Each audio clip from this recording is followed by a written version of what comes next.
Hey, it's Elizabeth, Countess of Low Carb, but on this episode, I'm going to be interviewing Maria Emmerich.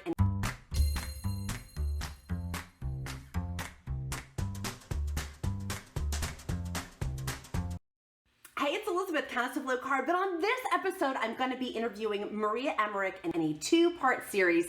This series is the first part of two to come. Maria Emmerich is a best-selling international author of many, many ketogenic books, which I will put in the description link below. She lives with her amazing husband, Craig, and her two children, living this ketogenic lifestyle for over 2 decades.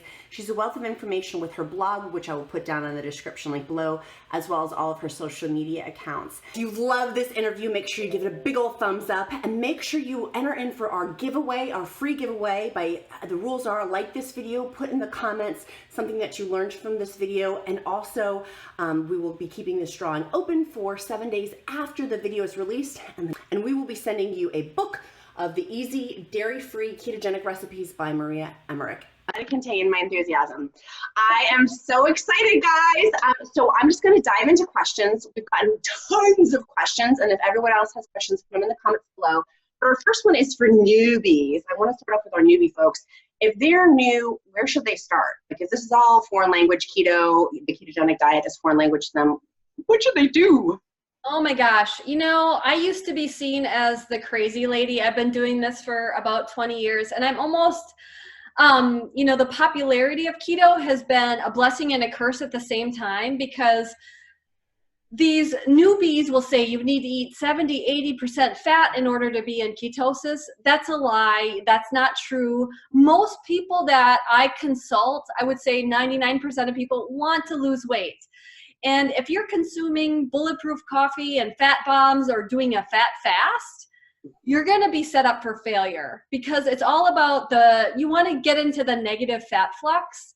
And so whenever I work with someone, the first question is, what are your goals for ketosis? Like, what do you want to accomplish? Because like yesterday, it was somebody with fertility. This morning, it was a guy that wants to lose weight. Like, it's all different. And depending on your goals, if it's for epilepsy, yeah, maybe, you know, that 80% fat, that's going to be important.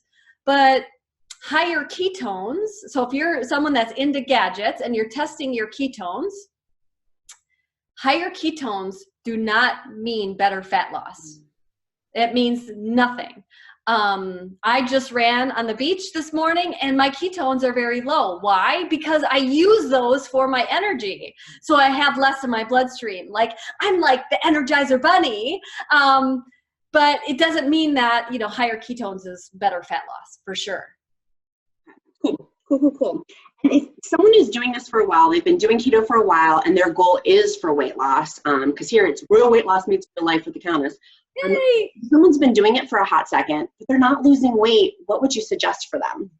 I would tell them that I wrote a whole book about this. It's called the 30-Day Ketogenic Cleanse. I call it a cleanse because it kind of touches on the whole like body. It's talking about what you put on your skin, what you put in your mouth, like your environment, how to get into cold therapy. But I have 2 books that are dairy and nut free that are for weight loss, because yay, you're awesome.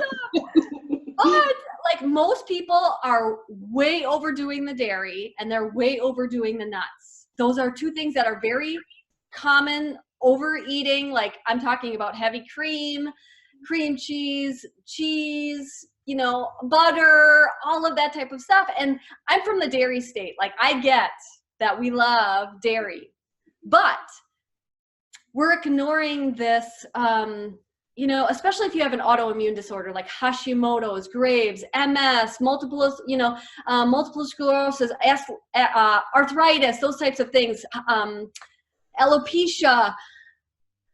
Those are all autoimmune disorders.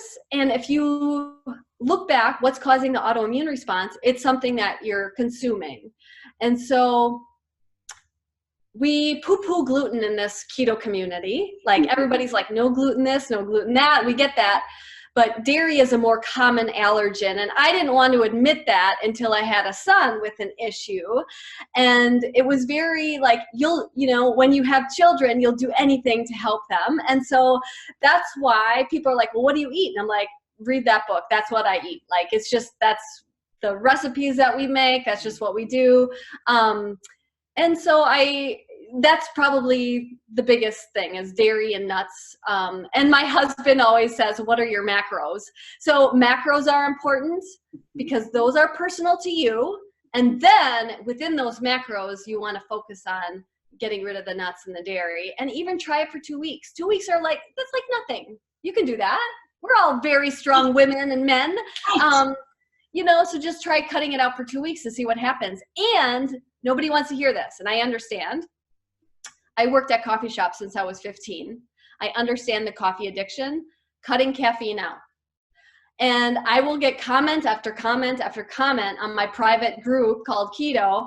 Oh my gosh, I cut the caffeine out and I lost 6 pounds in a week. Wow. No kidding. Wow. And, you know, it was, if you have something like PCOS is polycystic ovarian syndrome. That's what I had. And so until I cut that caffeine out, I truly didn't heal, because what's causing the high androgens in a female body, you know, that's what PCOS is. It's excess caffeine and it's excess carbohydrates. And so cutting those two out are very key to healing PCOS. And that's what's, you know, yeah, caffeine will raise your ketones, but remember what I said? Higher ketones mean nothing, right? Oh, you're such a wealth of information, which we're going to be doing at the beginning and the end of this video. I'll be talking about the drawing for one of your books. I have all of your books over here. I'm going to be doing drawings for people to get a whole bunch of your amazing books. And also if people don't win the drawing, they'll be in the comments or the description.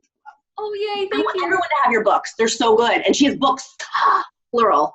So if someone is continuously sabotaging themselves, what should they do?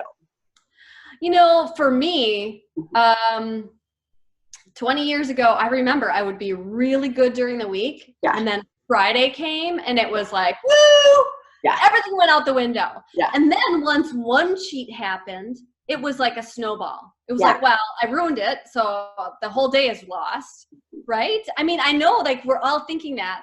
And so for me, if I had even that Carb Smart ice cream in my freezer, this was a long time ago. I don't even know if they make it anymore, but it would call my name in the middle of the night. So getting rid of that stuff was really important. Nobody needed it in my house. Not my children, not my husband, nobody needed it. So it was like a full-on overhaul of my house. And now, I guess if I want ice cream, I allow myself to have that. I just make it. I make it myself.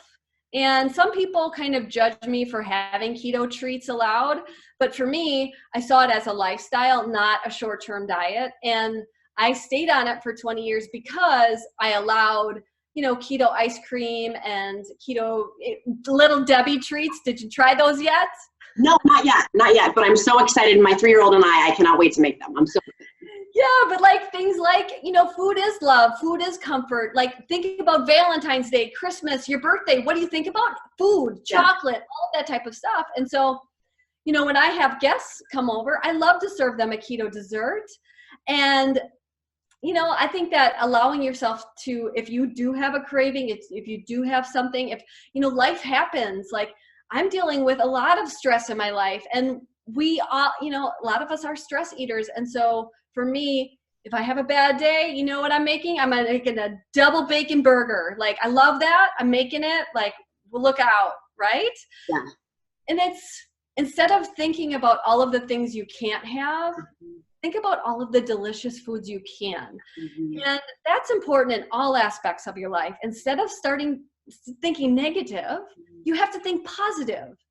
And if you think about those positive things, you'll be drawn towards them, you know? So true. So true. And I love that your approach this is real life, that you're a mom, that you're a busy entrepreneur, that you're a wife, like you have all of these titles and balls in the air, but you're really, really smart. So I wanted to ask, with your Instant Pot and your slow cooker book that you have, what is one of your favorite jams? Like on a day where you're like, oh my gosh, it's so busy. What's your favorite like go-to busy thing to cook? Okay, honestly, so that book came from a labor of love. My husband was diagnosed with Lyme disease, and he had it for way longer than we realized. But that meant, I mean, there was days that he couldn't leave the bed. He was just in so much pain. And if you know anything about Lyme disease, it affects your mental stability, and it was awful. And so I kind of had to, and we homeschool our kids. So all of these things that he did were thrown at me. And so I was like, oh my gosh, InstantPot, I'm afraid of you, but I'm going to become in love with you because I just need a little bit of help. And my kids love, love, love my protein noodle lasagna. And so if you're new to this keto thing and you think, oh, I can never have lasagna, try that. That is everybody's favorite. They really love that. But if you can't do dairy, do the sesame chicken. That is delicious, and everybody really enjoys that one. So those are, just some of them. There's so many. I had, I think, 250 recipes in there, and we had to cut. But that's just how I work. I like to overproduce and do more than I've always am asked about. So, but I will say, if you still are afraid of your Instant Pot, I also did slow cooker directions because I still love slow cooking. And I guess my mom, she's fantastic. I love her. Love you, Mom, if you're listening. But she never, ever had anything planned for dinner. And so even at the young age of 5, when she would get me from kindergarten, I remember like this anxiety, and I could feel it. And I think we all learn from our parents. And so I'm always one step ahead of time. My kids are 8 and 9 now. Oh my gosh. They're growing up too fast, but they help clean up dinner, and I prepare dinner for the next night. And oftentimes I'll put stuff in a slow cooker. I have 3 of them. And I could make a main dish, a side dish, and a dessert. I'll fill those slow cooker shells up, put them in my fridge, and then all I have to do in the morning before I start work is take them out and turn it on. And so I still love my slow cooker. I know everybody's all about their Instant Pot, but I still I use my slow cooker because I'm not sure when it comes to bone broth, you know how you want to extract all the nutrients, right? I don't know, and I don't think anybody could really know this, how much is really extracted in that short Instant Pot time. Because I made bone broth, especially for my little baby, Kai. He drank bone broth like it was going out of style. And I would cook that for days, and it would thicken up, and he would drink that out of his baby bottle. And I would have to make the holes bigger because it was so thick and gelatinous, but he loved that. Oh, I love that. I just love how you incorporate things in. You've been doing keto since boy bands were popular. You really are New Kids on the Block. That's right. Okay, make sure the rules of the drawing are, make sure you give this video a big old thumbs up. Put also down in the comments what you learned from this video, and make sure you are subscribed. We will be checking subscriptions versus comments. And the book that we're going to be doing for the drawing for this video in the 2-part series, we are doing 2 drawings, is Easy Dairy-Free Ketogenic Recipes. So we will be closing out the drawing 7 days, 1 week after this video has been released, and using a random drawing source to keep it fair and out of integrity. So we will let the winner know by posting after our drawing for them to contact the office to give us your address and all that information. So if you're interested in doing the drawing, 1, like this video. 2, put down a comment what you learned from this amazing video. Check out the other 2-part series of it. And then 3, make sure you click subscribe to and see if you're one of the lucky winners of Easy Dairy-Free Ketogenic Recipes. Check out part 2 of my 2-part series of Keto Success with Maria Emmerich.